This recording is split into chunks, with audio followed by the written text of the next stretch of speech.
দীর্ঘ অপেক্ষার প্রহর শেষ হতে যাচ্ছে। আমরা দেখতে পাচ্ছি যে বিমানবন্দরের দীর্ঘ প্রক্রিয়া শেষ করে এই মুহূর্তে দেখা যাচ্ছে যে তারেক রহমান সপরিবারে বিমানবন্দর ত্যাগ করছেন। হ্যাঁ, এই মুহূর্তে তার সামনে আমরা পুলিশের গাড়ি দেখতে পাচ্ছি, আস্তে ধীরে এগিয়ে আসছে।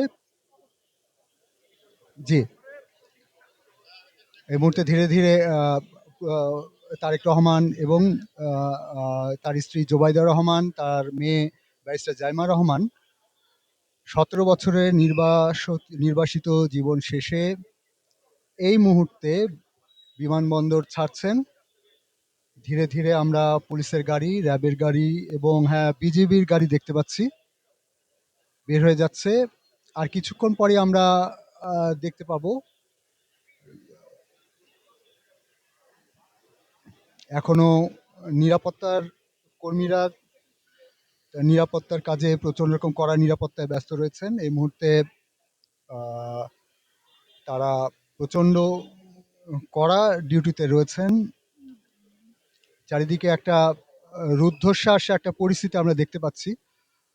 দুপাশে হচ্ছে শত শত পুলিশ, বিজিবি, আনসার, মিলিটারি এবং সাংবাদিকদের ভিড় দেখতে পাচ্ছি অসংখ্য। এবং এদিক থেকে সবার কিন্তু দৃষ্টি ওই একই দিকে হচ্ছে, গেটের ওদিক থেকে যে কখন বের হয়ে আসেন। একটা সাদা গাড়ি আমরা বের হয়ে আসতে দেখছি, একটা মাইক্রোবাস দেখা যাচ্ছে কার গাড়ি।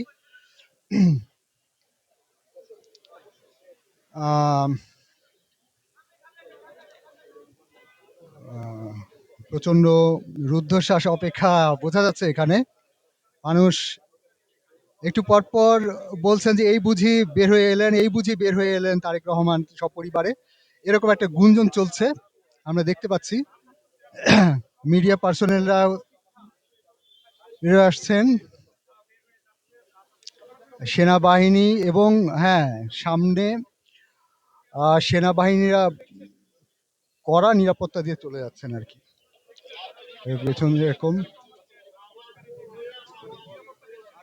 চারিদিকে সবার অত্যন্ত কৌতূহলী দৃষ্টি, কখন বের হবেন। বের হওয়ার প্রক্রিয়া অবশ্যই এর মধ্যেই শুরু হয়ে গেছে। একের পর এক নানান রকম ভাবে সামনে দিয়ে হচ্ছে পুলিশের গাড়ি, তারপর র্যাবের গাড়ি দেখতে পাচ্ছি, তারপর হচ্ছে বিজিবির গাড়ি, এরপর হচ্ছে সেনা সদস্যরা একের পর এক গাড়িটিকে কর্ডন করে, হ্যাঁ এই তো দুপাশ থেকে গাড়ি কর্ডন করে যাচ্ছে। এবং এই যে লাল লাল বাসটিতে, জি হ্যাঁ লাল বাসটিতে তারেক রহমানকে এই মতো দেখা যাচ্ছে, তিনি হাত নেড়ে সবাইকে শুভেচ্ছা জানাচ্ছেন। প্রচন্ড হাস্যোজ্জ্বল তাকে দেখা যাচ্ছে চারপাশে, এবং হচ্ছে তার কাছে ফেরা যাচ্ছে না। দুপাশে হচ্ছে প্রচন্ড রকম ভাবে নিরাপত্তা কর্মীরা তাকে ঘিরে রেখেছেন। গাড়ির কালো গাছ থেকে এই মুহূর্তে দেখা যাচ্ছে না, ভেতরে হচ্ছে তারেক রহমান হাস্যোজ্জ্বল ভাবে হাত নেড়ে দেশবাসীকে শুভেচ্ছা জানালেন। তার সামনে পেছনে আপনারা দেখতেই পাচ্ছেন গাড়িটি ধীরে ধীরে চলে যাচ্ছে। 17 বছর নির্বাসিত জীবনের অবসান হলো 2018 সালের 2008 সালের সেপ্টেম্বর মাসে তিনি সপরিবারে চিকিৎসার উদ্দেশ্যে লন্ডনে চলে যান এবং তারপর আর তাকে দেশে ফিরতে দেয়া হয়নি। এবং 5ই আগস্টের জুলাই আন্দোলনের পট পরিবর্তনের পর বলা যায় একদম রাজকীয় অভ্যর্থনা পেলেন তারেক রহমান। আম, এবং ধীরে ধীরে গাড়িটি চলে যাচ্ছে।